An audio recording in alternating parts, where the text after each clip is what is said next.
आणि फक्त राजकीय स्वार्थ, राजकीय गोष्टी याच्यासाठी म्हणून मराठवाड्यामध्ये साखर कारखाने उभे केले जात आहेत. साखर कारखाने उभे करणार म्हणजे तुम्ही ऊस लावणार. ऊसाला सर्वात जास्ती पाणी लागतं, हे काय मी सांगायची गरज नाही.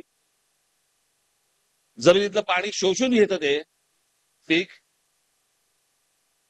नॅशनल जिओग्राफिकने सांगितलेल्या तुम्हाला त्यांच्या म्हणण्यानुसार मी तुम्हाला सांगतो की आत्ताची मराठवाड्यामधली परिस्थिती ही जर अशीच चालू राहिली, असंच जर जमिनीतलं पाणी खेचत राहिला तुम्ही, तर पुढच्या 40-50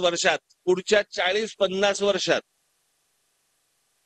मराठवाड्याचं वाळवंट झाल्याशिवाय राहणार नाही, असं त्या तज्ज्ञांचं म्हणणं आहे. आम्हाला अक्कल येत नाही, आम्हाला समजत नाही, आमच्याकडच्या पुढाऱ्यांना कळत नाही. जे मिळतंय ते ओरबाडा घशात घाला, खिशात घाला, पुढच्या आपल्या पिढ्यांसाठी फक्त वापरा. पण याच्यामध्ये महाराष्ट्राची एक एक जमीन बर्बाद होतीये, ह्याचा आमच्याकडे विचार नाहीये, कोणत्याही प्रकारचा पुढचा विचार नाहीये. आणि त्याच्यात त्यांचं शेवटचं वाक्य असं आहे की उद्या वाळवंट झाल्यानंतर, त्या प्रदेशाचा वाळवंट झाल्यानंतर जर ती जमीन पूर्ववत करायची ठरवली, पहिल्यासारखी करायची ठरवली, आणि जर कसोशीने प्रयत्न केले, तर साधारणपणे 400 ते 500 वर्ष लागतील.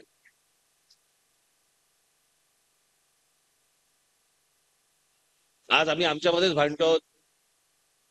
आज आम्ही आमच्यामध्येच जाती भेदामध्ये भांडतो आहोत.